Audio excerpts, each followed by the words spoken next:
Now, two lawsuits focusing on voter intimidation at election drop boxes are now in federal court here in Arizona. There have been problems reported in Maricopa County, but so far it's a different story here in southern Arizona.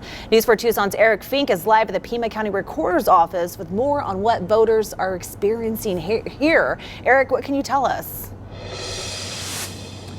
Yeah, good evening, Monica, Sean. The Recorder's office here on 240 North Stone has been an early voting site for the last 2 weeks since early voting began for this midterm general election. And this afternoon, the Pima County Communications Director telling me there have been no instances of voter intimidation down here. Now, concerns of voter intimidation stemming from possible voter intimidation up in Mesa and parts of Yavapai County. There have been reports over the last week that some people in Maricopa County are armed and dressed in tactical gear, surveilling parts of the election drop boxes in Maricopa County, specifically in Mesa. Now, here in Pima County, there are not unstaffed or unmanned vote centers or early ballot sites. Today, County Recorder Gabriella Casares-Kelly and Elections Director Constance Hargrove met with Pima County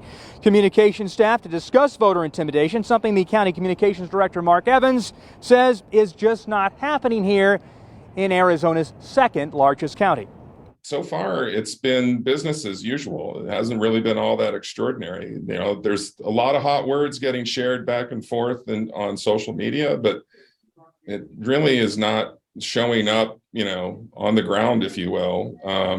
So far in the elections in Pima County, it's been, as I said, business as usual. And this afternoon, Arizona Attorney General Mark Brnovich weighing in on these voter intimidation concerns, saying in a statement, quote, "Any form of voter intimidation is absolutely unacceptable and will not be tolerated, regardless of intent. This type of misguided behavior is contrary to both the laws and values of our state." Now, typically, Arizona has very high early vote turnout. Over the last few elections, we've seen 80 to 85% of voters casting early ballots statewide. And Pima County elections officials expect this general election to be no different, saying they expect the overwhelming majority of Pima County voters to cast an early ballot. We are live tonight downtown at the Recorder's office. I'm Eric Fink, News 4 Tucson.